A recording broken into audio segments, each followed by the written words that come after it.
Thank you, Mike. Residents of Dilly reeling after several police standoffs and chases barreled through the town on Sunday. Dilly police, along with Pearsall Police, the Frio County Sheriff's Department, and Texas Rangers finally arrest a man they say was involved in a murder that happened in Pearsall on Saturday night. Authorities say when they approached the man in his vehicle, he refused to get out, starting the first of 3 standoffs.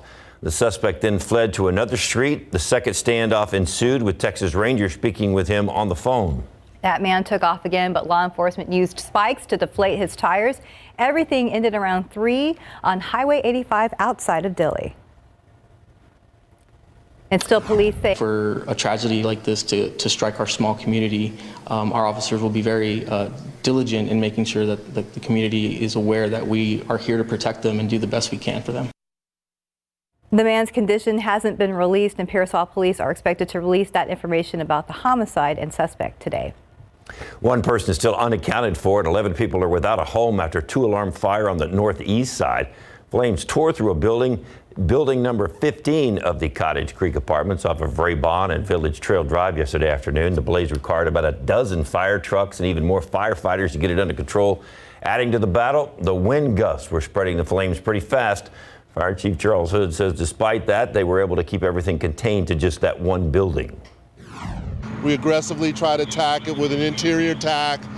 We were driven out because of the heat. We had a partial roof collapse, so we went defensive. A total of 12 apartments were destroyed. Firefighters are still looking into what might have started that fire. Volunteers are refusing to give up hope on finding 3-year-old Lena Keel. Dozens gathered together to comb through trailheads in hopes of finding clues to get one step closer to finding Lena. The 3-year-old was last seen back on December 20th after disappearing from an apartment complex playground off of Fredericksburg Road. So volunteers were out at Fox Park Trailhead, which finishes out the last stretch of the Greenbelt near that apartment. They say they are more than willing to help the Afghan community in more ways than just with these searches. Very open to us helping them and trying to see what we can do for them. We've managed to get the African community and at least meet them and assist them in things they need. This is the last search the group has planned for now. They hope to get more information from police on where they should take their search efforts next. As a reminder, anyone who has any information on Lena's whereabouts is asked to call SAPD's Missing Persons Unit at 210-207-7660. A large reward is being offered. Now on to the crisis in Ukraine. Over the weekend, the threat of a Russian invasion is intensifying, with Russian President Vladimir Putin ramping up even more troops along the border with Ukraine. As ABC's Ike Jochi is in Washington with the latest developments. This morning, Russia continuing its aggressive actions along Ukraine's border. Russian troops and heavy artillery performing massive military drills. U.S. officials say in the last 10 days, Russia has accelerated its buildup of forces.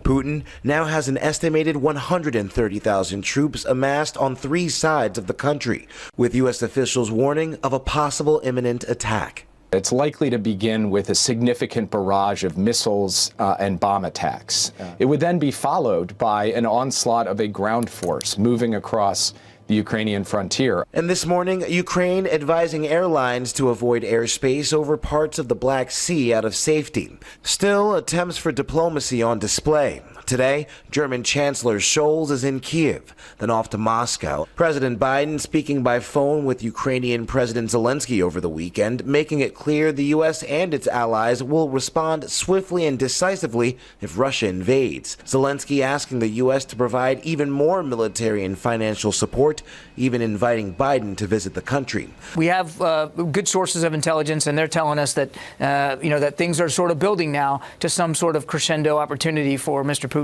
Yet on the ground, a completely different sentiment. ABC's Ian Pannell is there.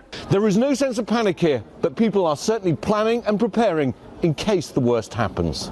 Despite the feeling on the ground, the State Department taking no chances, ordering all U.S. citizens to get out of Ukraine while they still can. And Canada announcing it's closing its embassy in Kiev, and Australia today joining dozens of other nations asking its residents to leave. Ike Jochi, ABC News, Washington. Back here in the States, in your morning headlines, Albuquerque police are still investigating a random stabbing that left 11 people injured. Police say the suspect attacked people at 7 different locations, including one near the University of New Mexico. The suspect was captured without incident after trying to flee on a bike. Some of the victims reportedly were hospitalized in critical condition. Detectives are trying to confirm whether the suspect acted alone. An unruly passenger is being blamed for an American Airlines flight being diverted. Passengers on board the plane took to social media and posted that the passenger tried to open a door on the plane. Both crew members and some passengers held the suspect down until that plane landed. The plane left Los Angeles heading to Washington, but the incident forced the pilot to land in Kansas City. Law enforcement met the plane as it arrived, and in a statement, American Airlines said the crew handled the circumstances with the utmost skill and professionalism. Deliberations continue today in the Sarah Palin defamation trial against the New York Times. The jury met behind closed doors for 2 hours on Friday before adjourning for the weekend. Jurors are deciding whether the Times is liable for defamation and if Palin deserves financial damages. Palin says the paper accused her political action committee of inciting violence in the Gabby Giffords case. The Times issued an apology, but Palin claimed the damage was done, saying her reputation and emotional well-being were affected. And time now, 4:38 and a cold 37 degrees for now.